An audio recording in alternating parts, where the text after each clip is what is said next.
It began with a curious scrape of a shovel. In the quiet English town of Hexham, Northumberland, spring of 1971 brought with it more than just a thawing earth. 11-year-old Colin Robson and his younger brother Leslie were playing in their backyard, digging near the garden wall, when their spades struck something unnatural. Two stone objects, buried deeper than typical debris, emerged with unsettling resistance. The boys unearthed two crudely carved heads, about the size of apples, yet heavier than they looked. Primitive craftsmanship, but chillingly expressive. One head bore a twisted grin, the other, a somber, watchful stare. As Colin held them up, he remarked, "They feel cold, like ice, even in the sun." Their mother, Mrs. Robson, dismissed their excitement as childish play. She set the heads on the living room mantelpiece, smiling politely at what she assumed were garden decorations. But from the moment they entered the house, something changed. That night, the air inside grew inexplicably cold. The floorboards creaked as if under invisible feet. Colin reported hearing whispers outside his door, whispering his name. Leslie began sleepwalking, often found standing silently in front of the fireplace, murmuring unintelligibly. 3 nights in, Mrs. Robson awoke with a start. Her bedroom, once dark, was dimly illuminated by a soft glow. As her eyes adjusted, she saw them, the stone heads, no longer on the mantelpiece, but now sitting side by side on her nightstand. She hadn't moved them. No one had. Over the next few days, the house began to shift, not physically, but energetically. Light bulbs dimmed and flickered. Clocks stopped at 3:13 a.m. The once warm and welcoming air turned dense. A strange smell, herbal but acrid, permeated the rooms. Then came the tragedy. The neighbor's dog, found dead near the back fence, its body twisted, eyes wide open. Strange, symmetrical bruises circled its neck. The Robsons heard the commotion, the howling. That became a gurgled silence. It was Colin who found the animal. He didn't speak for hours afterward. The neighborhood began to talk. First, quiet murmurs about the boys. Then, suspicion about the house. Eventually, fear about the heads. Rumors spread like fire. Ancient curses, haunted relics, vengeful spirits. The once quiet Rady Avenue was now alive with tension.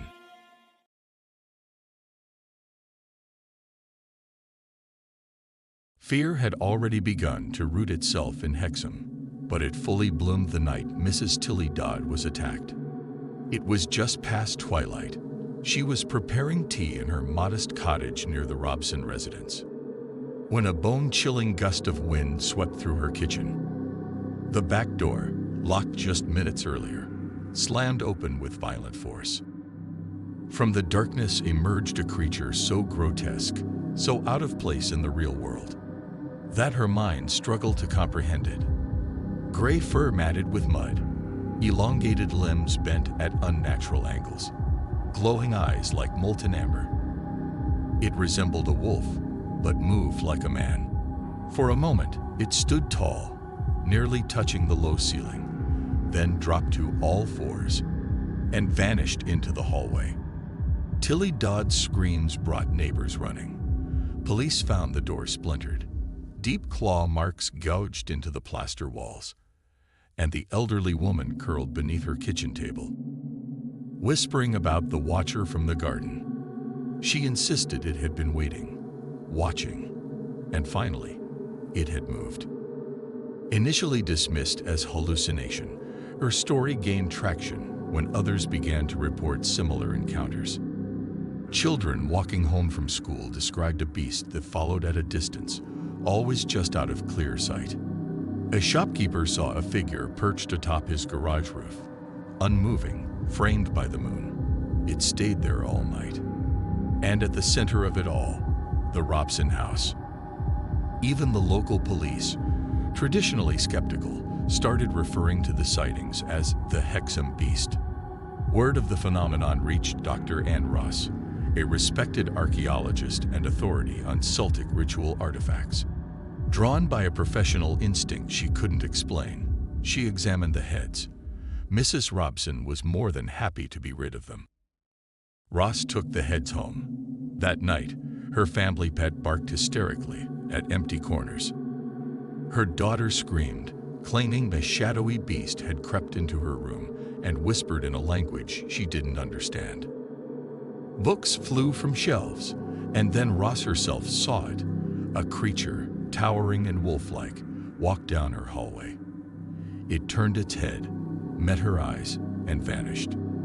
She returned the heads the very next day.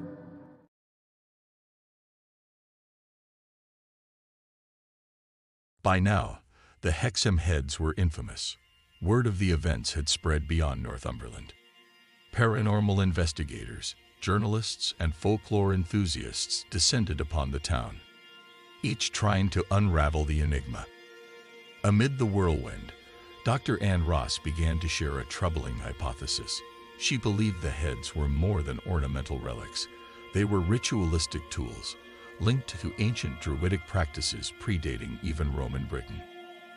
In Celtic mythology, stone heads symbolized power, protection, and spiritual vigilance. Some were crafted as guardians, buried to trap dark energies beneath the earth.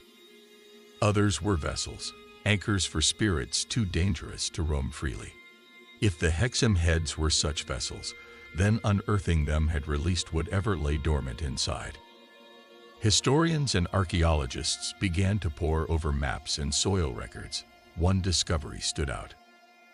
The Robson house was situated near a centuries-old burial ground, and more specifically, on a known ley line intersection, an invisible grid of earth energy points believed to channel supernatural forces.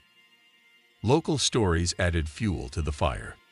An elderly farmer claimed his grandfather spoke of a stone curse, buried in the area to silence a beast.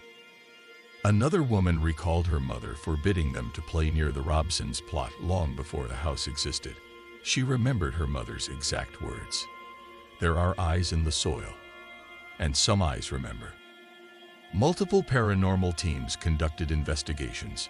EMF meters spiked unpredictably near the fireplace. EVP recordings captured chilling phrases. "Release us," "It watches still," and "Seal it again." One medium, pale and trembling, reported a vision of robed figures chanting in a moonlit forest, burying heads while wolves circled just beyond the firelight. She claimed the air around the Robson home was fractured, as if some ancient seal had been forcibly broken. The disturbances escalated. Windows shattered during calm nights, mirrors cracked into symmetrical spiderwebs. A neighbor's young son went missing for 2 hours, found in the garden, sitting cross-legged in a trance, dirt smeared on his cheeks, and a symbol carved into the soil beside him. Then, the unthinkable. Under the cover of night, someone broke into the Robson home. Nothing was stolen. The security lights remained off, but in the morning, the backyard showed fresh signs of digging. The stone heads were gone, reburied, it seemed, silently, deliberately, and with a reverence that hinted at fear.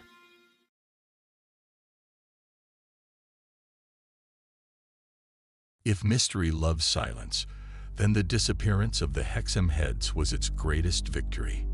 Despite their notoriety, the heads vanished without a trace.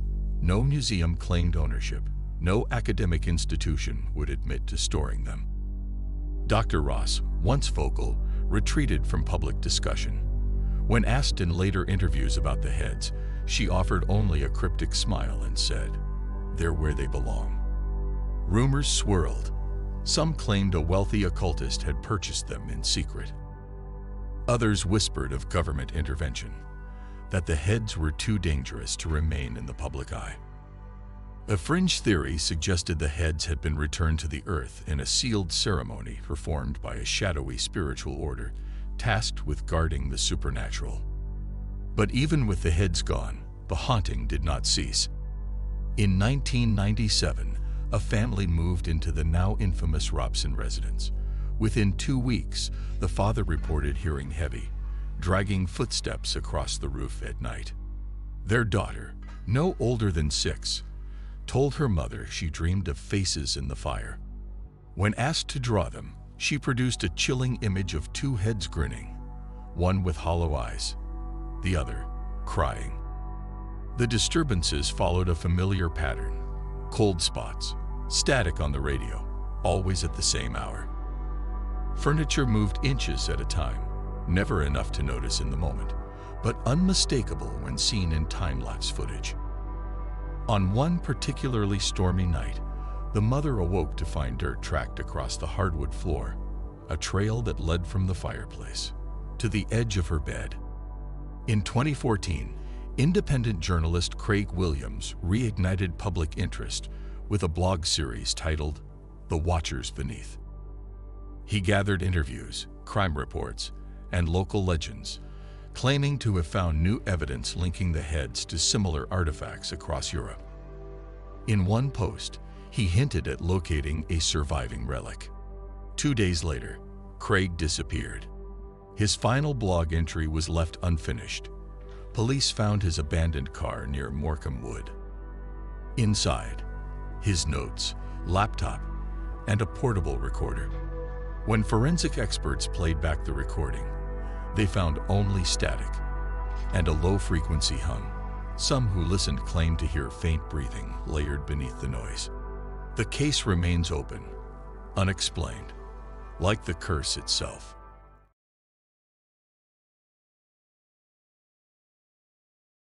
The Watchers never left. They only waited. In 2009, a young couple, Mark and Elaine, moved into the old Robson home. It was affordable, charming, available. 3 things that almost seemed too good to be true. They had never heard of the Hexham Heads or the dark legacy attached to the property. Their realtor said nothing. Neither did the neighbors, but the house remembered. Their dog, a quiet Labrador named Daisy, refused to enter the living room. Every time she neared the fireplace, she growled, tail between her legs, until she began scratching to leave the house altogether. Within days, the baby monitor began picking up strange sounds, soft static, low murmurs, rhythmic scratching, and once, a whispered voice. "Don't look behind you." Mark dismissed the signs: old wiring, drafty vents, interference. Elaine tried to remain calm, though she admitted to a growing sense of being watched. The lights flickered constantly. The kitchen clock stopped at exactly 3:13 a.m. every night, and their 3-year-old son, Leo, began speaking to invisible friends he called the Watchers. "They live in the fireplace," he said once. "They smile when the fire is off. They talk when the house goes to sleep." Strange objects began appearing in the house: clumps of soil on the stairs, tiny handprints on the bathroom mirror, and once, a stone fragment that hadn't been there the night before. Elaine became withdrawn. Mark grew irritable, sleep-deprived, and the whispers in the baby monitor grew louder. The turning point came during a renovation. Mark was pulling up old floorboards in what used to be the nursery. Beneath layers of dust and rot, he found it, wrapped in decaying cloth, tied with brittle twine. A stone carving, small but unmistakable. It was one of the heads. That night, everything changed. Every door in the house slammed shut at the same time. The power went out. The air grew unbearably cold. From the hallway came the unmistakable sound of slow, dragging footsteps. Elaine described the sensation of being watched from all angles. Mark said something unseen crawled across their bed. In the morning, the family was gone, completely vanished. No sign of struggle, no packed bags. The fridge was full, breakfast dishes still in the sink. Only one thing was left behind. On the nursery wall, scrawled in black soot, were the words, "We see through the stone."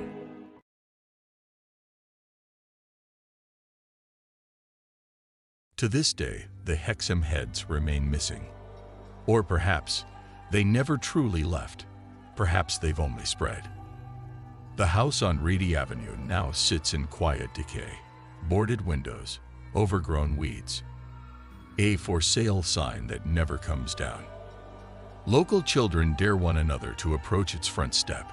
No one makes it past the gate. At night, the sound of scratching at the bricks is still reported. Those who pass by too slowly claim they hear voices, soft, sing-song voices, calling out their names.